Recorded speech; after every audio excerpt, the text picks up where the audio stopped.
ഇഷ ദേവാനി. നിങ്ങൾ ഗാർഡനിൽ പോയിട്ടില്ലേ? പോയിട്ടുണ്ടാവും. നിങ്ങൾ ഫെയറി ഗാർഡനിൽ പോയിട്ടുണ്ടോ?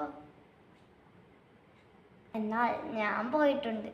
അവിടെ ഞാൻ കുറേ ആളുകളെ പരിചയപ്പെട്ടു. അന്ന, ഫ്ലോറ, സെർലിന, നെക്സ്റ്റീരിയ, സ്റ്റെല്ല, ഫെയറി ഗോഡ്മദർ, കുറേ പേരിന്. നല്ല ഒരു രസകരമായ കാഴ്ചയും അത്ഭുതകരമായ സാധനങ്ങളുമുള്ള ഒരു നല്ല ഒരു ഗാർഡൻ ആയിരുന്നു അത്. ഇനി നിങ്ങൾക്കും ഫെയറി ഗാർഡനിൽ പോകണ്ടേ? എന്നാൽ ഞാനൊരു വഴി പറഞ്ഞു തരാം. ഞാൻ എങ്ങനെ ഫെയറി ഗാർഡനിൽ പോയെന്ന് വെച്ചാൽ ഈ ബുക്കിലൂടെയാണ്. ഈ ബുക്ക് വായിച്ചാൽ നമ്മൾ ഫെയറികളുടെ ഒരു മായാലോകത്തെത്തിയ പോലെയാണ്. എന്തു രസകരമാണെന്നോ!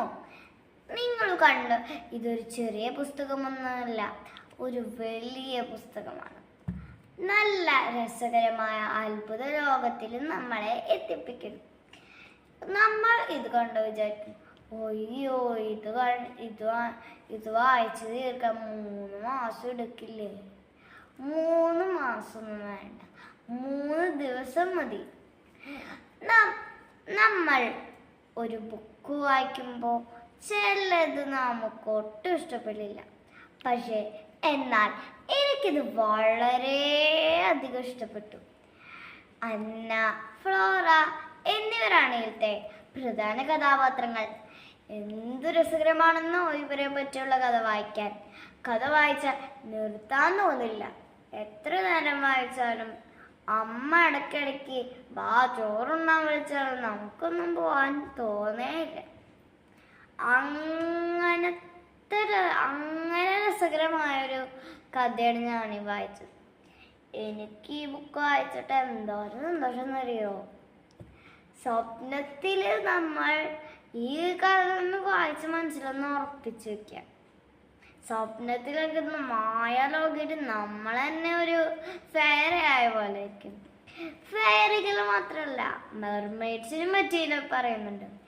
എനിക്കോ ഫെയറീസിനും മെർമെയ്ഡ്സിനും പറ്റി വളരെ ഇഷ്ടമാണ്. ഇത് വലിയൊരു കവി ഒന്നും എഴുതിയതല്ല, ഒരു കൊച്ചു ചേച്ചി എഴുതിയതാണ്. 9ാം ക്ലാസ്സിൽ വെച്ച് ഈ കഥ കഴിച്ചു. ഈ ചേച്ചി ജനിച്ചത് 2006 ട്രിവാൻഡ്രത്തിലാണ്. എനിക്ക് വളരെ ഇഷ്ടമായ ഒരു കഥയാണിത്. പിന്നെ ആദ്യം വായിച്ച വലിയ പുസ്തകമാണ്. ഈ പുസ്തകം വായിച്ചതോടെ എനിക്കിപ്പോൾ നിറയെ പലതരം പുസ്തകങ്ങൾ വായിക്കാനും മോഹം വരുന്നു. ഞാൻ കുറേ കഥകൾ വായിച്ചു. ഇത് ഇംഗ്ലീഷ് കഥയാണ്. നല്ല രസമുള്ള കുറേ കഥകളെ പറ്റി പറയുന്ന